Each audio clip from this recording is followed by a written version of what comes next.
Hello, and welcome to the AAMFT podcast, your all-access pass to the latest news, developments, and thought leaders in the world of systemic therapy.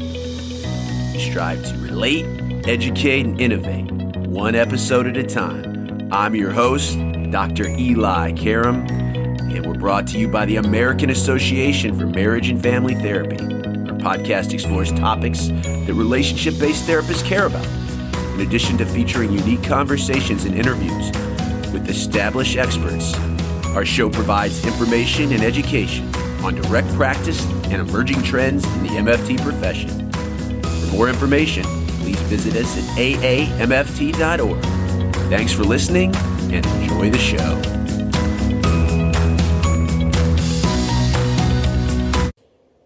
Let's play word association. Hierarchy, boundaries, enmeshed, disengaged, enactment. Even those new to family therapy know I'm talking about one approach, that is structural family therapy, developed by Salvador Minuchin. The focus on this approach is achieving a healthy, hierarchical family organization, where there are different subsystems with limits and boundaries. According to this model, difficulties expressed by the family are a reflection of a structural imbalance, a dysfunctional hierarchy within the family system, often characterized by difficulties in establishing boundaries between the parental and child subsystem, or a maladaptive reaction to changing demands. Therefore, the interventions in this model focus on reinforcing parental subsystems, highlighting the need to present a unified front and clearly differentiating it from the parent-child subsystem. We are going to talk about the past, present, and future of structural family therapy with two innovators in the approach, Lappin and Jorge Colapinto. These gentlemen work closely with Sal Minuchin, and our episode today is reliving some great Minuchin stories and talking about the legacy of one of our great models of family therapy. Let me tell you a little bit about our guest. Lappin has taught, trained, supervised, and written about structural family therapy for over 40 years. As he'll tell us today, he studied and taught at the Philadelphia Child Guidance Clinic with Sal Minuchin. For 15 years, he was a principal trainer and consultant for Delaware's Department of Services to Youth, Children, and Their Families.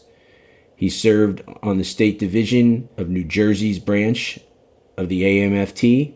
He and his wife Joyce have been recognized by AAMFT, and in 2020, he received the Outstanding Contribution to Marriage and Family Therapy from the AAMFT. He's written on structural family therapy from a cross-cultural perspective, focusing on larger system change. Some of you may also know him as a contributing editor from the Psychotherapy Networker and a great interview he did with Minuchin that you can see on psychotherapy.net. Joining Jay is Jorge Colapinto. For over 40 years, he has worked as a teacher, trainer, and consultant in family therapy.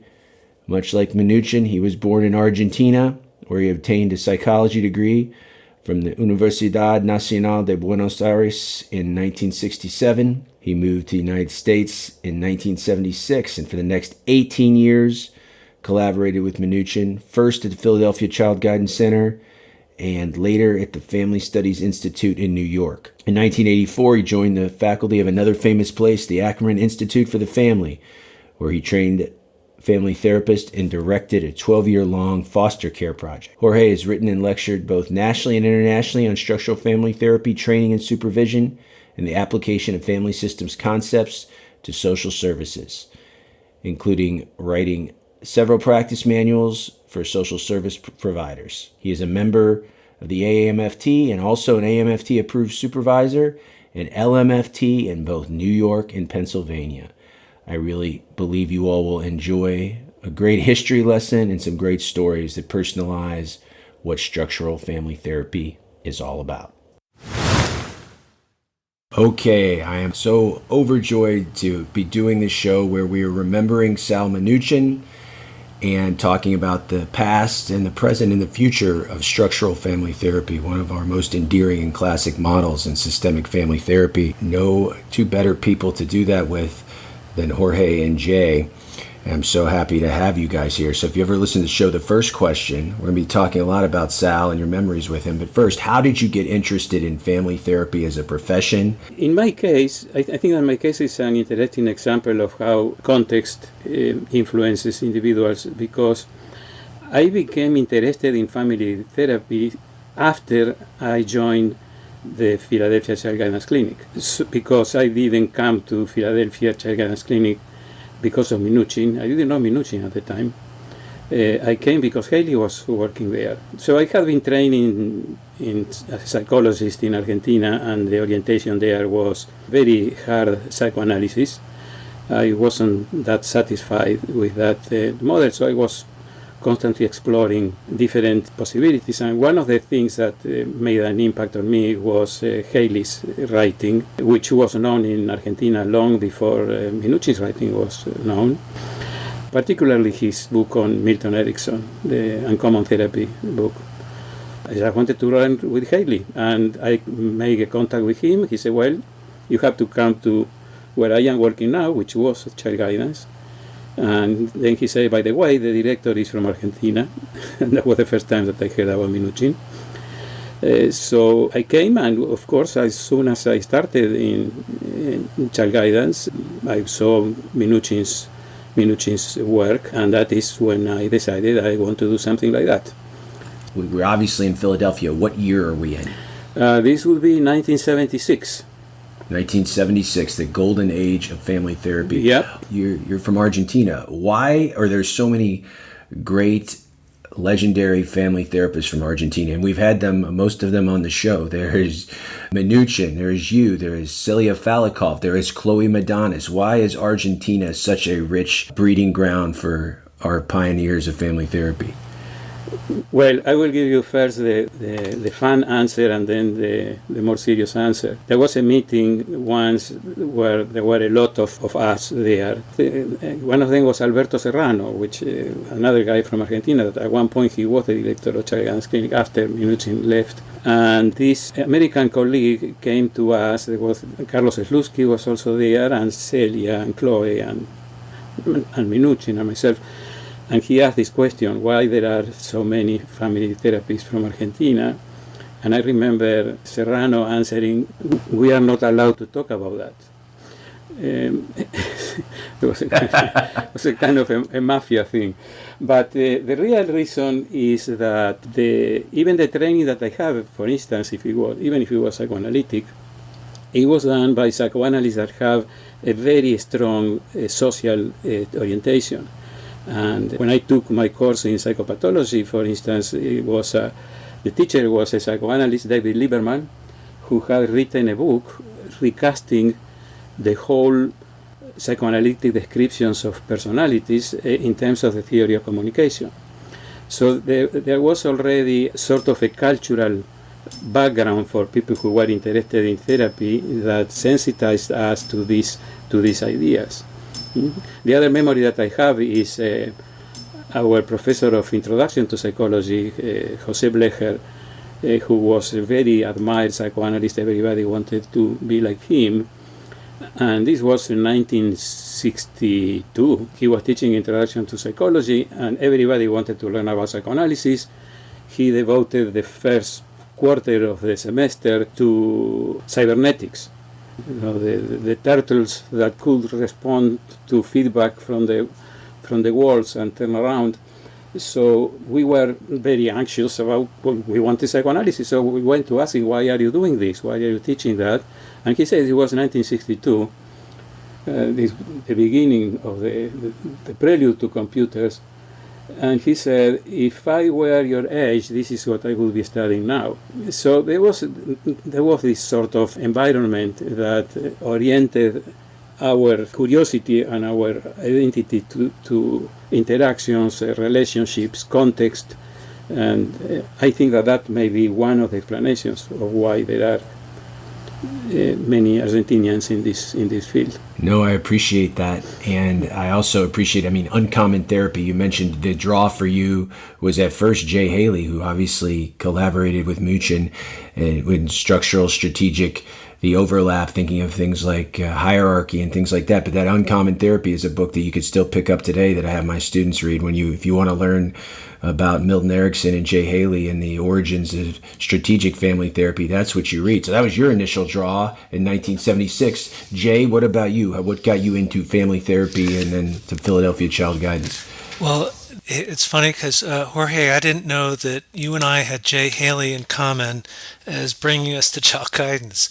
So my story is a weird one.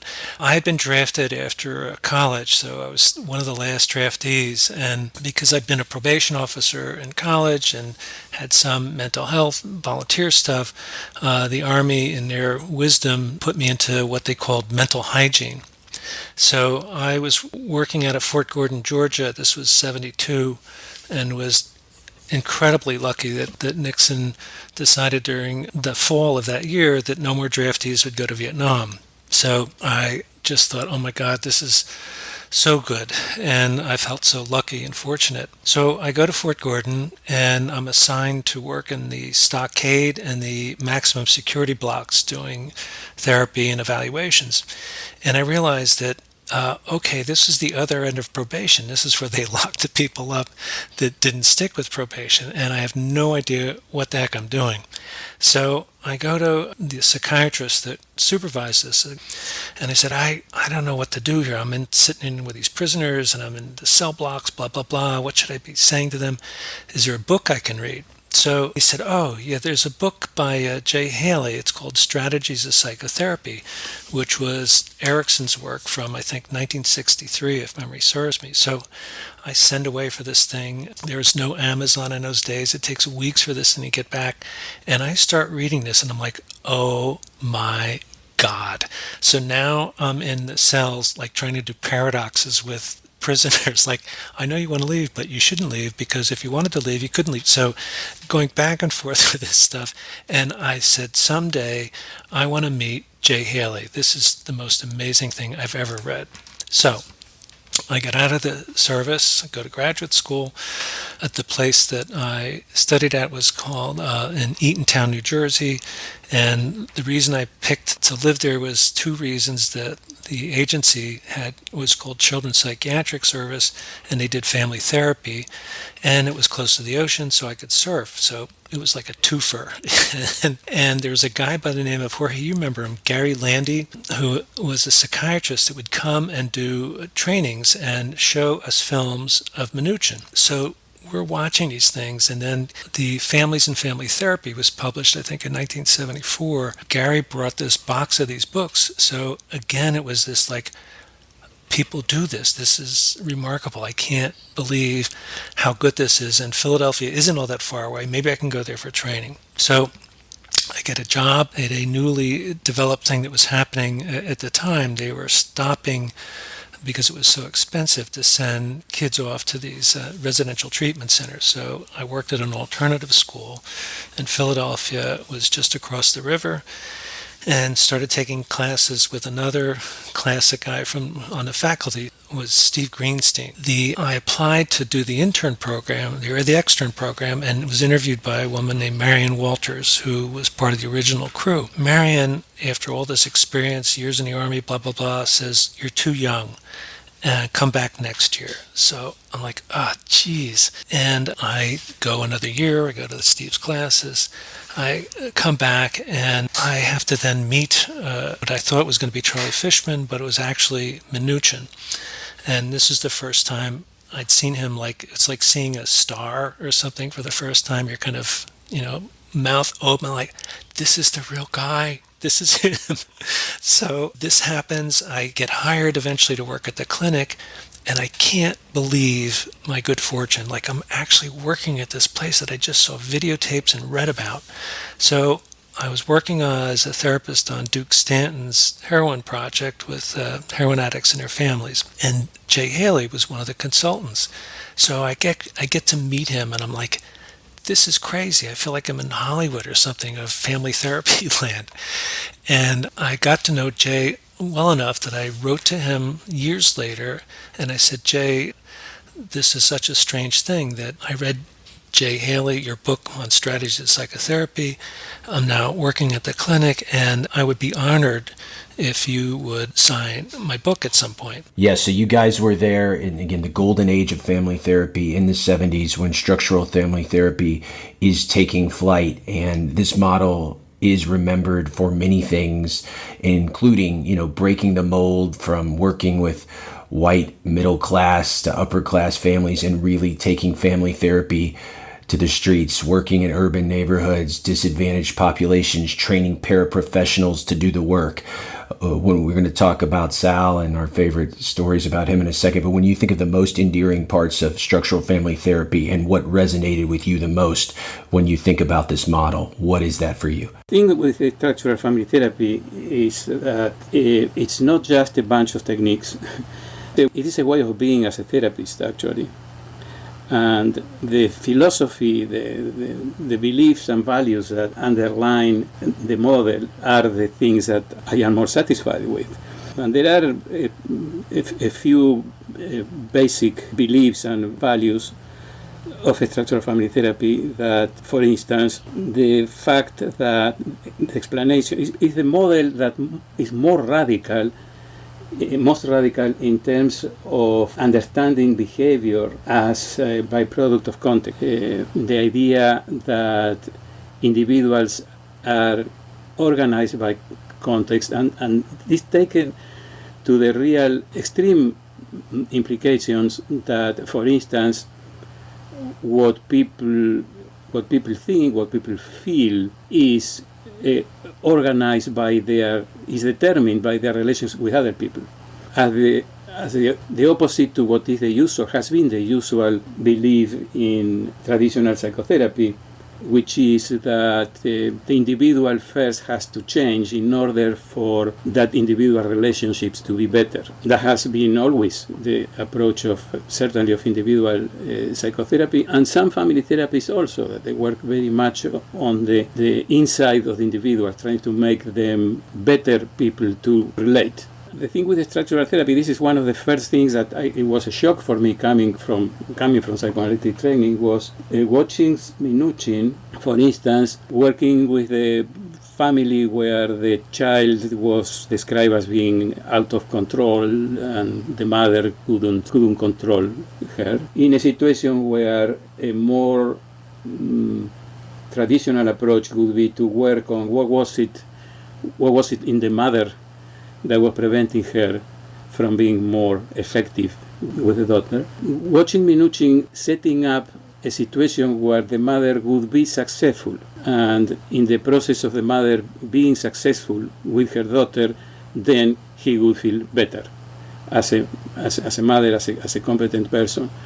So that point, the traditional way of, this woman has a low self-esteem, maybe because she wasn't mothered herself correctly, so we have to build her self-esteem so that she will be more consistent, whatever. Instead of starting from the inside to the outside, I see Minuchin working from the outside to the inside. Say, okay, let's first create an experience of success, and then the self-esteem of the mother will improve. Our colleague George Simon I think he was the first one to describe both the process of explanation in structural family therapy and the mechanism of change as being from the outside in, from the context to the individual, as opposed to from the individual to the context. And the other idea that goes together with this one, because you cannot have one without the other, is this idea of the individual, this conception of the individual, which again is different from traditional psychology, represented not as a slice of what would be a slice of an onion, with the concentric circles where you have the surface, which is the observable behavior, and then you go into deeper and deeper levels of causation until you get to the essence of the person, and then you say this person is obsessive or is phobic or is an addict. This idea that you have got to the essence of what that person is. Instead of that, what I learned from Minuchin was to look at people more as if they were individuals, as if they were a pie, with different slices of the self, if you will. Minuchin discovered the multiple selves long before it became a part of narrative approaches. Because if you have that idea, then when you are looking, and you are looking from the outside in, you are looking at how this person is responding to context in a certain way, and then the implication is if you succeed in changing the context, meaning if you succeed in getting people to relate to each other differently, then they will mobilize other parts of themselves that are not the ones that they are using usually and that are creating whatever trouble they are in. So it's that basic way of basic lenses that structural therapy provides, a different way of looking at things that to me is more important than the specific techniques that have been developed by the model. But it's been said, once you think systemically, it's hard to think any other way. So looking at the world from the outside in and context being so important. I mean, family therapy finds its practitioners just because of that systemic orientation that unites us all. So that's what you took, Jorge. How about you, Jay, as far as what is the most meaningful parts of the model for you and still after all these years? I agree with Jorge. Jorge and I taught together, and Jorge, you used the onion versus the pizza, and when we would teach on the clinic, that was our routine to go get pizza after the class. So it was a nutritional way to make the point. And to just piggyback on what Jorge said is that one of the things about onion versus pizza is that it's all onion. If you peel back a layer, then there's more onion, then there's more onion. So it's absent of context. I think that one of the things that for me is really, as you're saying, Jorge, the looking at context and looking and having a basic assumption that is one of the things that I think is a core of structural is the search for strengths. That the assumption that it's there, and that if you can't find it, then you have to create a context in which you can see it. So the tape that Jorge is referring to is exactly that. It's an enactment that challenged how both the mother, the father, and the little girl saw each of their roles. And one of the pieces of that tape, the Taming Monsters tape, is you have this big burly man that's the dad sitting on the floor playing dolls with his daughter. It just kind of shifts the thing because the title is Taming Monsters, and the question was who was the monster and how. And Sal took that and changed it dramatically within a course of an hour or so. To your point, Eli, about once you're systemic, it's very hard to go back and see things from an individualistic point of view, absent of context. And it's one of the things that Pat Minuchin talked about in an article that she wrote about how families are like Russian dolls, that you start and they're all inside of one another, that you can't see one without taking these other contexts, race, minorities, poverty, social policy. I remember Sal, I did an interview with him for psychotherapy.net, and one of the things Sal said is that at first we thought we could change the world one family at a time, and then he said we were wrong. And that's one of the things, Jorge, maybe you can say a bit more about it. It's like he would come in gangbusters and have this way that he would absolutely say this is how to see things, and then in time he would change. That always struck me as something that he had the ability to have a position about things, and then with the change of times or information or research, he would adapt. So, the thing that we heard during the pandemic is pivot or perish. Sal had a way of doing that with a theory. So I think, Ray, do you remember he regretted in some ways making it about techniques that... Oh, yeah. Yeah. Well, if the book, the Family Therapy Techniques book, it's a book about techniques, but then in the last paragraph of the book, he puts the techniques back in his place. He says something like, okay, this has been a book about techniques, now basically forget about this. The other thing is that, what you were saying, Jay, reminded me of a couple of things, because the thing with Sal's changes is that whenever he changed, the change was because he moved to take into consideration an even larger context. So that is in the big in the big sense, this is what happened when he left the clinic, moved back to New York, and took on the foster care system. That's a much larger context than the family. But even in that vignette of the case with the little girl that was described as a monster by the parents, and your comment about the father playing on the floor with the girl. I remember that what happened in that it was the first thing that he did in that session was sort of challenge the notion that the mother could not organize the girl's play, and that is a master example of how in 10 minutes he sort of first revealed the whole structure of patterns in the family and challenged it and got the mother to have an experience of success. And then after that, a few minutes after that, he set up this play thing where he asked first the mother, then the father to sit to play with the girl. And the play was with puppets. And the girl took the mother puppet for herself and gave the mother the baby puppet. And they were playing for a while with those roles, and then when the father joined, they continued playing with the girl being the mother.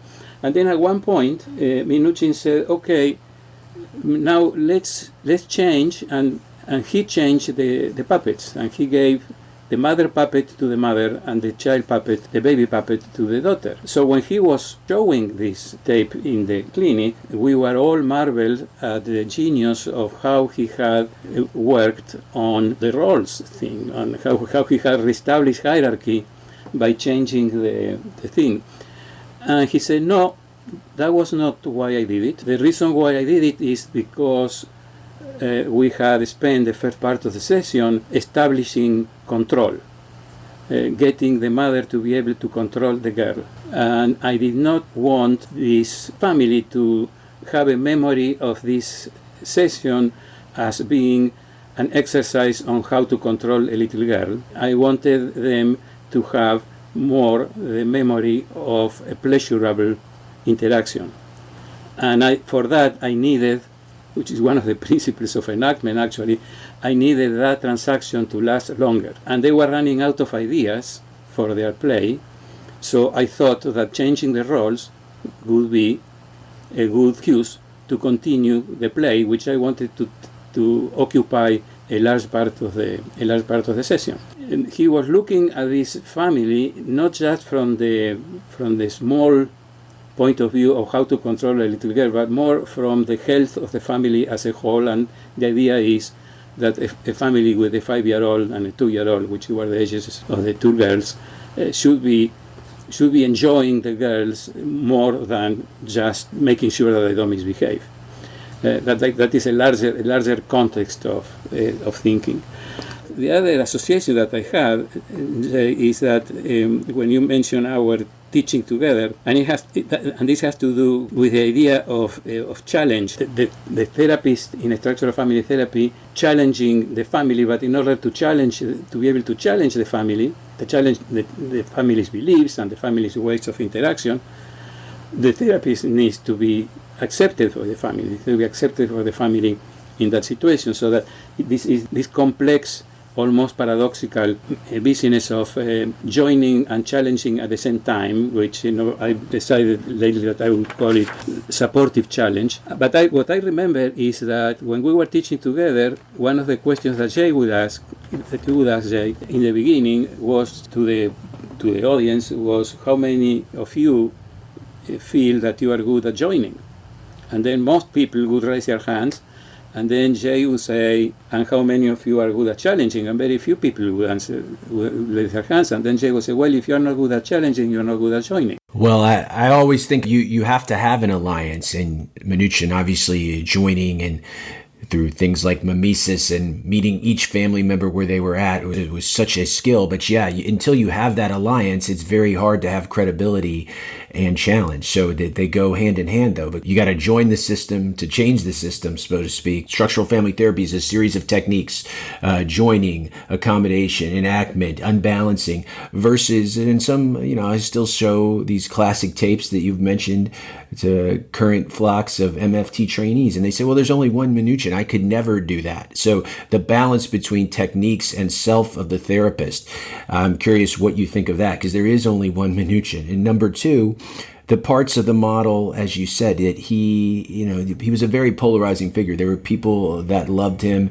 and there were also people that were not fond of him. And at the time in our field, instead of uniting us under one banner as relational healers, as systemic thinkers, it was very much a battle of the brands between MFT, experiential differentiating of selves from structural. Jay and Sal had a lot of commonalities, but very differences among MFT models instead of focusing on similarities, which is, what I kind of build this show on and build my career on, looking at these common factors between MFT models. So I'm curious what you think about self of therapist and doing this work, and Minuchin's own self of therapist versus techniques. And I'm curious what you think about how Sal dealt with critiques and maybe the parts of the model that have not aged as well. I think that he was interested in the self of the therapist, and that started to show itself. I think Jorge was like 76 or so that Harry Aponte wrote about the person of the therapist, the pot, that really the therapist is an instrument of change. And it was, and Jorge, I trust your explanation of this better than mine, that the psychoanalytic model was one, the classic, the patients on the couch, they don't even see the therapist behind, the analyst behind them, there's very little discussion. So the analyst is in some ways maintaining a clinical atmosphere in which it's all the patient's free associations.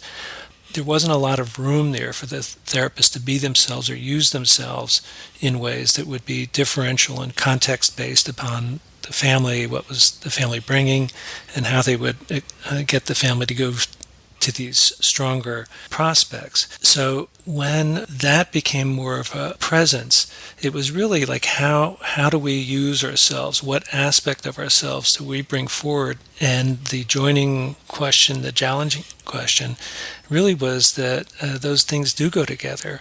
And I think that, yes, you're right, Eli, that during the late 70s, early 80s, as the feminist element and way of thinking was coming to it, Sal got a lot of heat. And it was, I think, Jorge, do you think that was because of the challenging aspect of it, that it looked and felt like it was kind of the man one up? I think that this whole thing about the divisions in family therapy, again, are context dependent. They are not. It's not because of Sal's personality or other people's personality. But I want to, because it relates to this, I want to make a comment on that joining, challenging kind of thing. It is usually understood and taught as a sequence. You first have to join before you can challenge. That is not the way I saw Sal doing that. He joins in a challenging way, and he challenges in a joining way. And the best description that I have, and I think he made that description, is this idea of probing. He starts meeting the family with a mild challenge. A mild challenge to their definition, basically is a challenge to their definition of the problem. If his challenge is accepted, then he pushes further. His challenge is rejected, then he pulls back. One of the main differences between the structural model as developed by Sal and others is that it is a model where the therapist works in proximity with the family. There is not a lot of strategic decisions in the kind that a strategic therapist can do. It's a real encounter, and as a real encounter, it includes love, it may include anger, it may include disgust, etc. That, for instance, he will get into a consultation with a child who basically is not coming to their treatment, and that is the reason for the consultation. And then he starts with the waking up, and one of his first answers is, do you have an alarm clock, or is your mother an alarm? That is a challenge to the family already. And in that specific case, the family went along with that. They said, yeah, mom is the alarm clock. If they had rejected that, then Sal would have retreated and goes. So the joining needs to include an element of challenge. It's not that you first join and then you challenge. You have to be accepted by the family, but you have to be accepted as a person who can say things that they don't totally like. The other question about the split in the field and how people got upset some people got upset at Sal, I think that if you look at the evolution, the cycles of what I call the fads in family therapy, I think that the question of what is still valid in structural family therapy and what didn't age so well, I think that the question itself is based on the idea that family therapy, that the field is like other disciplines following a line of progress, and that there are some things that are classic or old, or primitive, or whatever you want to define the models, and then there is this more modern development because now we are wiser and we know better, and etc. I don't think that it works like that. I think that works like that for disciplines like biology and medicine, where yes, there is an accumulation of knowledge that we know more now than we know less. But when you come to the field of dealing with human relations, it's not a line. Again, it depends very much on the context where the different models are developing. Because we are talking about existential issues, we're talking about philosophy of life, we're talking about what we believe in, what decides how people relate to each other, how should people relate to each other. These are all ethical dimensions that the different models have. If you look at what happened with structural therapy, first of all, it started in an area when Minuchin was working in Wilwick, in the school for delinquent children. It started with a population that traditional psychotherapy had either was not interested in or had thrown their arms up. So there was this sort of bubble that allowed Minuchin to begin to develop his ideas without much competition. Then he got to Philadelphia Child Guidance Clinic, and there he had a clash with the psychiatric establishment. But again, it was a time, late 60s and the 70s, where the society as a whole was moving in the direction of community work. There was lots of federal funds. That project that Minuchin and Haley and Montalvo started in Philadelphia, training young people from the community without a degree to be natural therapists. All of that was possible because of the political, social, economic context of the era.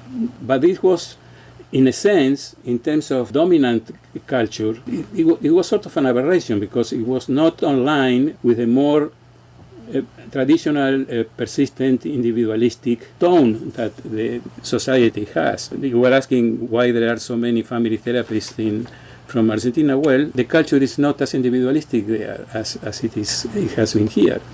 So one of the divisions was this idea of really putting so much stock, as structural family therapy does, on the family, and also the criticism to the larger social context. At this point in the history of family therapy and the field in general, I would say that structural family therapy is not economically a good approach.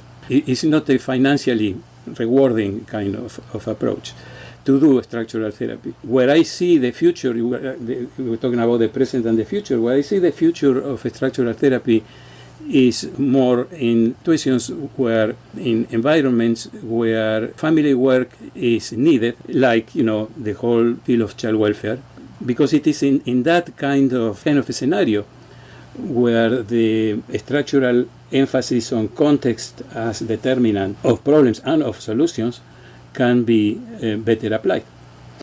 Yeah, that's so well said. And, you can't think of these newer third wave empirically supported family therapies like FFT, functional family therapy, multi-dimensional family therapy, MDFT, brief strategic family therapy. We've had Jose Sapoznik on the show before, without a tip of the hat to these classic structural theory and principles. But you said so much there, Jorge. I think of an enduring legacy of structural model is it took macro issues these contextual issues, societal issues, and applied it to the micro system, the family. And I think that is still why it is enduring, and maybe not economical, but certainly there's things that anytime you've been in a room with a family and you think of hierarchy and you think of, we haven't talked about enmeshment or boundaries today. You can't thinking of families without looking at it through this lens. So I am curious, you all knew the man behind the model, and he was part therapist, part entertainer. I mean, that's another thing missing in our field today. No one makes,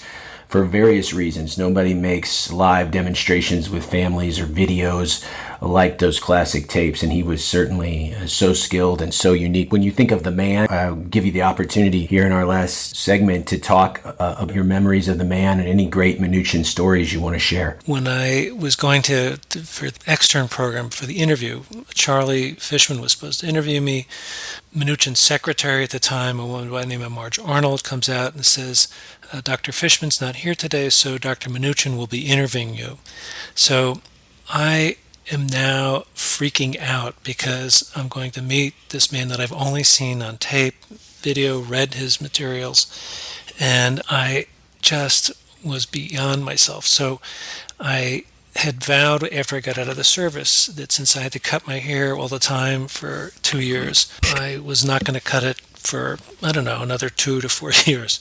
So I have a ponytail that was, my hair is curly, so it was like Sideshow Bob from The Simpsons. And I meet him, and he's just amazing. I couldn't even talk most of the time while he's asking me questions. So lo and behold, for reasons unbeknownst to me, I get hired to work at the clinic. So this is relatively new into my working there. For some reason, he and I got down an A level, or we get on the elevator. So it was 4 floors up to the 3rd floor, and press the elevator button. And remember the scene from, like, who was it? I want to go back in time. The bit on Saturday Night Live where it's like really awkward. He's on this elevator. Kevin Nolan was on the elevator with Michael J. Fox, and he's saying these crazy things. So I'm there, and I can't think of anything to say other than what floor does he want. So it's quiet, and then Sal turns over to me and looks at me and just says, in jive talk, says, "How's it going, man?" And like, I went into a trance. I didn't know what to say. Should I be like, giving him a high five? I didn't know what I should be doing. So I was just like kind of staring at, okay, good, fine. And then, how are you? And he just kind of nods, good. And I just remember getting off the elevator and just like kind of standing there. It was this moment of absolute incredibility that he was talking that way, and he had adapted, like Jorge, you're saying, like he would adapt to the families, and you would see these different aspects and you go, he doesn't talk like that, but then he does. So he had this incredible capacity to read things in a way that was both inspiring but also overwhelming at times, because he could see inside of you in a way, and also that it was contingent upon pattern and context. And really, I remember the thing of him saying about how when they first started doing that training in the 60s, that he said that we started from the position of saying that the families were wrong, and then he said, and then we realized that we were wrong. So he and Jay and Braulio were really working from a more inductive model than deductive, and they were building this model with people from the community. And Jorge, you and I were really, really lucky to be able to have worked with some of those folks. And there was one guy, a man by the name of Paul Riley, and Paul had originally been a pool hustler and used to wear a beret and went by the name of Frenchie, and he could just run racks on the table. So he and I worked together on a heroin project with Duke Stanton. There was a time where didn't we have these monthly things where you would bring a consult to Sal and you would present it to the staff, and then Sal would watch from behind a mirror, and then he'd eventually either sit in or he'd sit in from the start, and then we'd come up and discuss it. So I forget who was the therapist, might have been Brenda Klein, but Sal sits in, and it was a single parent, African-American mother and her kid, And this lady just ripped Sal. And all of us, I remember sitting upstairs and going, ooh, yeah, this finally we see the master getting his due here. We're like, yes, but we couldn't, be happy about it publicly. So Sal comes up, and again, this was something that always stayed with me. And he said to the group, I failed. And he said, Paul Riley, can you come up here and tell me what I did wrong, and can you help me with this case? So Paul, who was one of the trainees from that original training project, comes up and said, well, I think it would be best if I just talk to the mother myself. And so Paul goes on a home visit, convinces the mother to come back. Sal sits in that second session with the family and crushes it. So he and Paul are talking about this later, and Sal said to Paul, what did you do? How did you get this woman to agree to come back? And Paul said, well, I did a home visit. He said, I went to the house, sat with her, we talked, had some coffee, and went back and forth, and I did my best to understand what was going on with her. And he said, and then when I was leaving, just as I was like my hand on the doorknob, I said, hey, came to visit you at your house. How about you come and visit me at my house and come back to the clinic? And the mother agreed. And Sal, I remember him just standing there with this smile on his face and admiring how well Paul had done this. And he just had this remarkable capacity to, as Jorge, you were saying, is just looking at the context and reading things and nudging and then reading the feedback. And it's hard to do.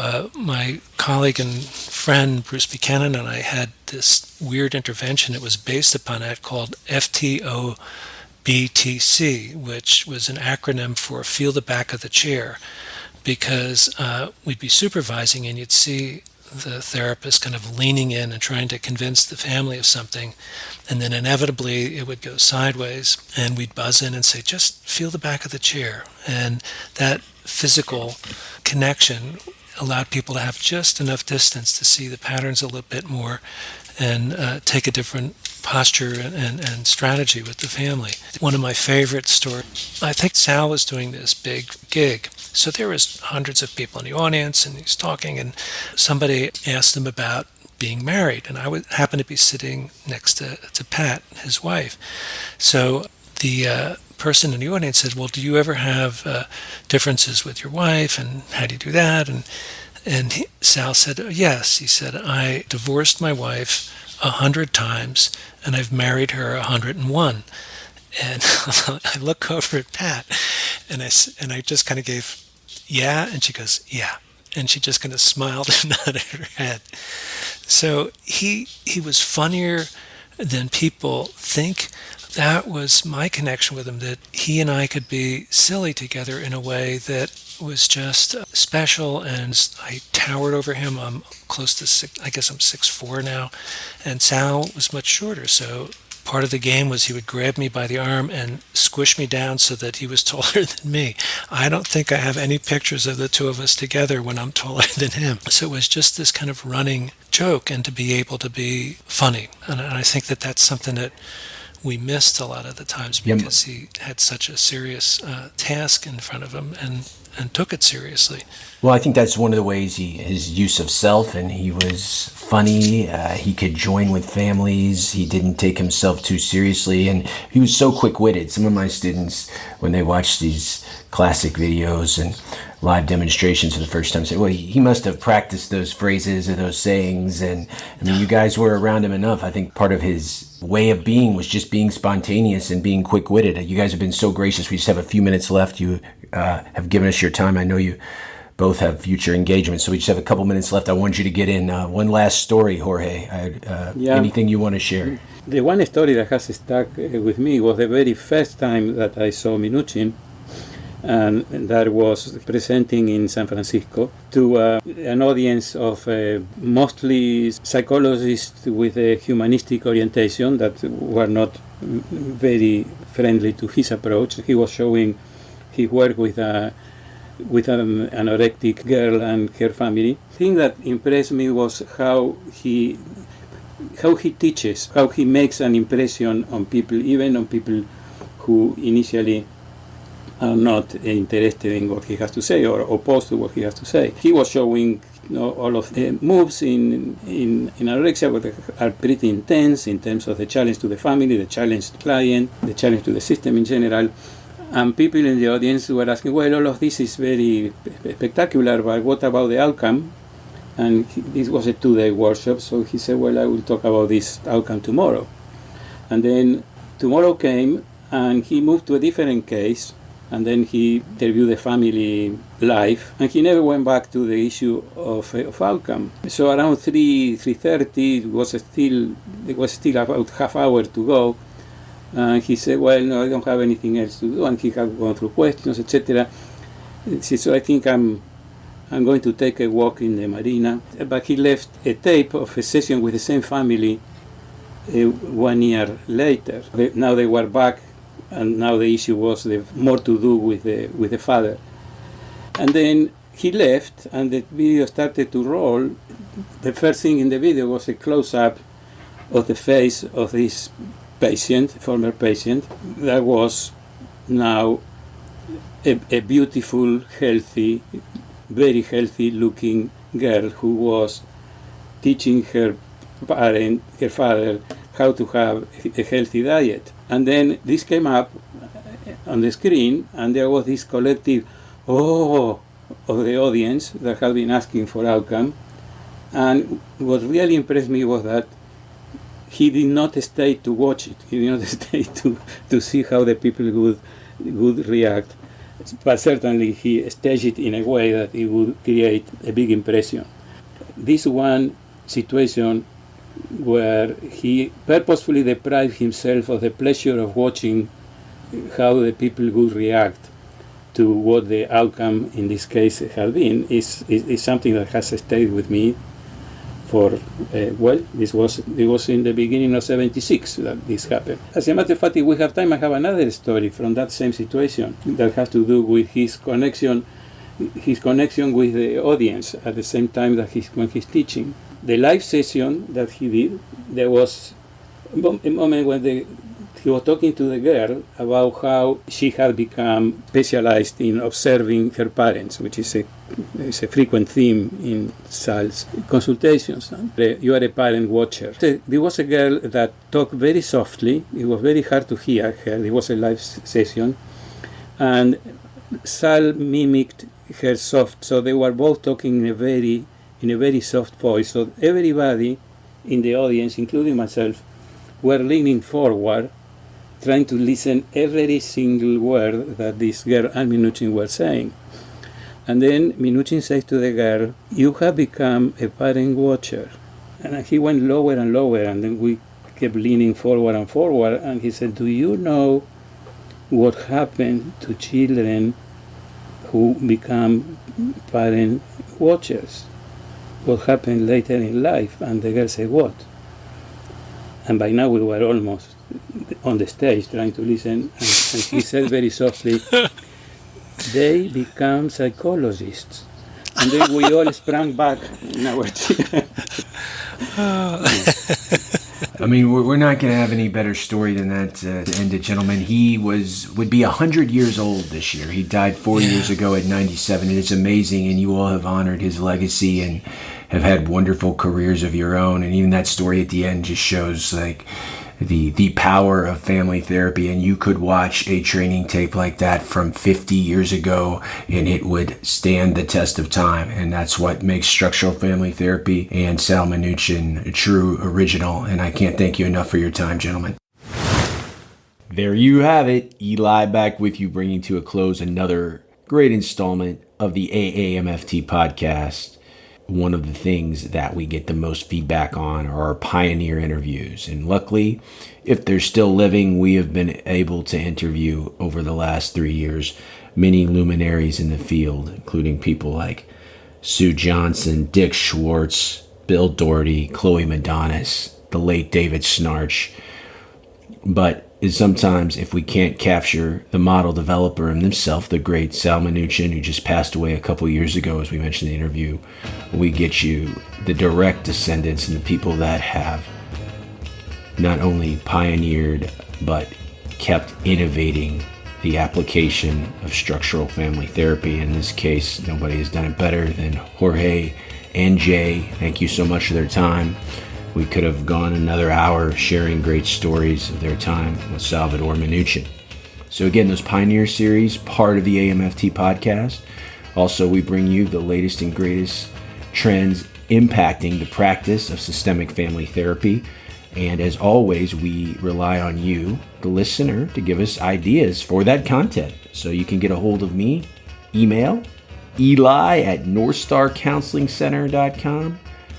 You can also find out more about me at www.elikaram, ELIKARAM.com. Follow us on Twitter. The AAMFT is simply at the AAMFT, and I'm at Dr. Eli Live. Until next time, my friends, stay safe, stay systemic.